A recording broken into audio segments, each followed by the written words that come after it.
In March 1974, King Arvedui of Arthedain, along with a handful of companions, were huddled together on the frozen shores of the ice bay of Forakel. A rescue ship had arrived from Lindon, sent by Círdan to collect the desperate king and bring him back to safety. Arvedui thanked the local Lossoth for their help, but they begged him not to leave, telling him that such a ship should not set sail during winter, when the Witch King's powers were at his greatest. Arvedui did not heed their advice, and sure enough, before the ship had reached open waters, a gale arose and drove the ship against the ice. Not long after, the hull broke, and all aboard perished in the icy waters. Thus ended Arvedui, the last king of Arnor. But Arvedui's tragic end is only one of many tragedies that occurred during his life. In fact, one could argue that Arvedui's whole life was tragic. After all, his doom was spoken the moment he was born, and that doom was present in his name. He spent his entire life well aware of what his own fate would be, as well as the fate of his entire people. It wasn't all bad, there actually was some hope, but when this hope was taken away by something outside of Arvedui's control, he knew that his kingdom was doomed. So to understand Arvedui's tragedy, we have to start at the very beginning. Arvedui was born in 1864 of the Third Age, the only known child of Prince Araphant. The kingdom he was born into wasn't exactly prospering. Arthedain was one of the three successor states of Arnor, the other two states, Cardolan and Rudour, having been destroyed during the 500-year-long war with Angmar. Despite a long period of peace, Arnor's strength was recovering far slower than that of Angmar's, and it was clear that the Witch King's evil kingdom would be the victor if it came down to a war of attrition. Arnor had a brief glimmer of hope in 1851 when King Araval, Arvedui's grandfather, defeated an army from Angmar with the help of the elves, but Araval's attempt to capitalise on the victory failed, meaning that it was no true reversal of fortune. This became more apparent at Arvedui's birth. Present was a man named Malbeth, who had the gift of foresight, meaning he could see glimpses of futures that would or could come to pass. At Arvedui's birth, he said this: "Arvedui you shall call him, for he will be the last in Arthedain. Though a choice will come to the Dunedain, and if they take the one that seems less hopeful, then your son will change his name and become king of a great realm. If not, then much sorrow and many lives of men shall pass, until the Dunedain arise and are united again." The importance of the name is that Arvedui means last king in Sindarin, and that was what the prophecy was about. It said that either way, Arvedui would be the last king of Arnor, but for two different reasons. Although the prophecy was vague, Malbeth gave both a hopeful path, where Arvedui would become king of a great realm, and a dark path, where there would be much sorrow and a lot of time before the Dunedain arose again. This all came down to a choice that would have to be made by the Dunedain, but the who, what, when, where, and why of this choice were a mystery. In a way, this was the first tragedy of Arvedui's life, that he was the one to be saddled with such a prophecy in such a dark time. It's not known whether this prophecy was made public to the Dunedain of Arnor, but what they, and Arvedui, would have been well aware of was the significance of the name. Even though the prophecy did offer a good ending, that probably wasn't what was in the minds of most of the people, because in 1891, King Araval died, Araphant became king, and Angmar immediately started attacking once again. If they believed Malbeth's visions to be true, for many, they would have made the assumption that Arvedui was going to be the last king because Angmar was going to destroy his kingdom. It raises an interesting question. Would you prefer to know the hour of your doom, or to have it be a mystery? It also makes you wonder how it might have shaped the kingdom. Did those who knew they wouldn't outlive Araphant relax because they felt that this doom would come after their time? What about those who would survive Araphant? Did they just become doomers, believing that the fate of their kingdom was outside of their control? Or did they fight harder, thinking that maybe, just maybe, they could outrun their fate?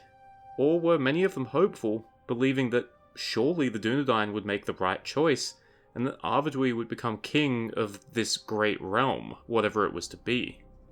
So, what was that decision? Well, in 1940, Germany invaded France. Arnor and Gondor finally re-established contact, and came to the conclusion that the same enemy was directing efforts against both kingdoms. Part of the rekindled alliance was the promise of mutual aid, but unfortunately, neither kingdom could spare any. King Araphant was finding it increasingly difficult to hold back Angmar's attacks, and in Gondor, King Onderher could see the Wainrider Easterlings amassing at his borders. Nevertheless, the alliance was sealed with a marriage pact. Arvedui married Onderher's daughter, Firiel. Was this the choice that would save Arnor then? That when he could, the King of Gondor would choose to send an army north and help destroy Angmar, and that Arvedui's great realm would be all of the old lands of Arnor, and that he would change his name to suit a new golden age for the Northern Realm? Unfortunately, the choice would not be this simple, and it would come in a much stranger form. For in 1944, King Onderher marched into battle against the Wainriders with his eldest son, Artemir, and both were killed. Fortunately, Onderher's second son, Faramir, was in Minas Tirith. Except he wasn't. Disguising himself as a Northman, he too was present at the battle and was killed. The King of Gondor and his heirs were dead, and the Southern Kingdom was now in a succession crisis. This was Arvedui's moment, and he made a claim to the throne of Gondor. He was doing so as the heir of Isildur, who had once been a King of Gondor and High King of Arnor, and as the husband of Onderher's only surviving child, Firiel. They already had a son, Aranarth, who would be of both the line of Anarion and Isildur, a perfect claimant to both kingdoms. Unfortunately, this claim was denied. Pelindur, the steward of Gondor, pointed out that Isildur had relinquished Gondor to Meneldil and the line of Anarion, and that inheritance could not pass through the female line. Arvedui did not back down right away. He countered that Isildur had intended to be the High King of both kingdoms, and had thus never relinquished his royalty in Gondor, nor had he wanted the kingdoms to be divided forever. He also reminded Pelindur that although neither Gondor or Arnor had observed inheritance through the female line, it was a law that was established in Númenor, and it was that law he was making his claim through now that both of Onderher's sons had died childless. Gondor did not respond, and the crown was granted to Eärnil, who would become Eärnil II. He was Gondor's popular victorious general who had finally defeated the Wainriders, and he was of the line of Anarion, being the great-grandson of Archyrias, the younger brother of King Narmakil II. Arvedui could do nothing more. He did not have the will to oppose the popular choice of the Dunedain of Gondor, and even if he did have the will, he did not have the military strength. The one positive for Arvedui was Eärnil's own response. But I do not forget the royalty of Arnor, nor deny our kinship, nor wish that the realms of Elendil should be estranged. I will send to your aid, when you have need, so far as I am able. This is the second tragedy of Arvedui's life, because whether it was known or not at the time, this was the choice of the Dunedain that Malbeth's prophecy had spoken of. They had weighed Eärnil against Arvedui and had seen Arvedui as less hopeful, and thus decided not to choose him. This meant that the hopeful path of Malbeth's prophecy was shut, leaving only the sorrowful path that would see many lives of men before the Dunedain would arise again. Arvedui would not be the last king of Arnor because it would transform into a greater realm. He was going to be the last king of Arnor because Arnor was going to be destroyed. And many must have been aware that that fate could not have been far off. Arafant was 156 years old, his father had been 180. Arvedui's reign, the last reign, was going to start within the next 25 years. But hey, maybe Malbeth got lucky in his prediction. Sure, as Arafant's reign continued, Arnor became weaker and weaker, but maybe Gondor could still send help and save Arnor. Maybe the Gondorian succession crisis had nothing to do with Malbeth's prophecy. Maybe the choice of the Dunedain was still further down the road. Like I said earlier, if Malbeth's prophecy was well known, or if people knew the actual context behind Arvedui's name, you would have to imagine that there was a lot of unrest in what was left of Arthedain. In modern terminology, you'd have to assume that there was a lot of hopium and copium. Arafant died in 1964, 19 years after Arvedui's attempt to claim the throne of Gondor. The time of doom had arrived, although no one knew exactly when the hammer would finally fall. For 9 years, Arvedui managed to rule his kingdom. Perhaps this was long enough for some to start to relax, to start to believe that maybe, just maybe, Arvedui wouldn't be the last king. You would have to wonder how Arvedui himself felt about this. Did he dare to hope? Or was he resigned to the fact that his reign would be the last, and that all he was trying to do was give his people some semblance of normality before the end of Arnor arrived? We do not know for sure, but in late 1973, Arvedui realised that the final war had come. Angmar's armies were amassing, and Arvedui seems to have come to the conclusion that his own armies could no longer hold them back. He sent a message to Gondor, and although Eärnil received it in time, he would need more time to gather and send an army north. This was time Arvedui did not have. In the early winter of 1974, the Witch King's army swept into Arthedain, and the capital of Fornost was captured.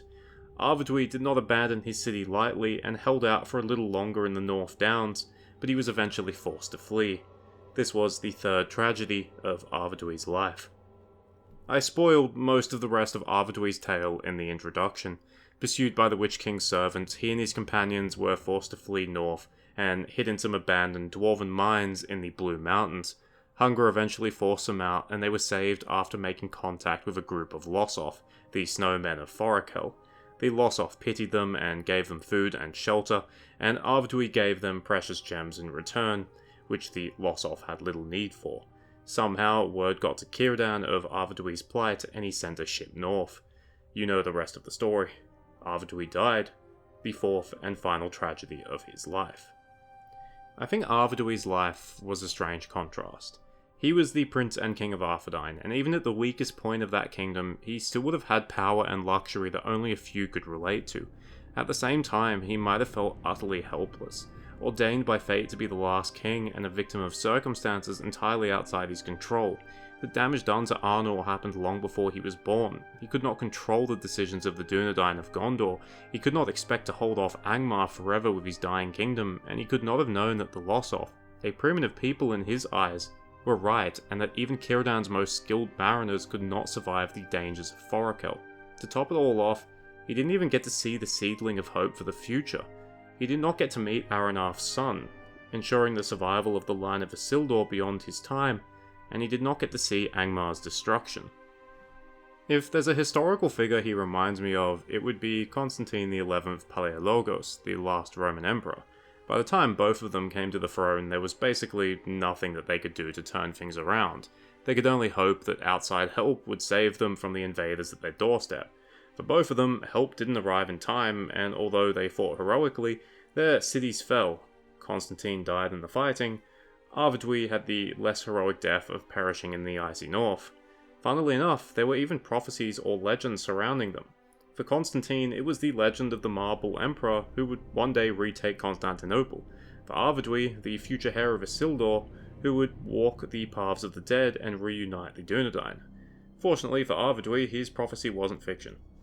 Thank you for watching, I hope you enjoyed it or at least found it interesting. Although I've written about the fall of Arnor many times, I wanted to write a more personal account about Arvedui himself, because even though we don't know a huge amount about him, I feel like the circumstances surrounding him give us a fair amount of insight into what he might have been thinking. Although non-canon, he appears as a shade in the Lord of the Rings Online and has some interesting things to say. Cheers, farewell, and if I offended any Greek people before, I'd like to apologise by saying that my favourite food is Greek. I'm referring to kebab, of course.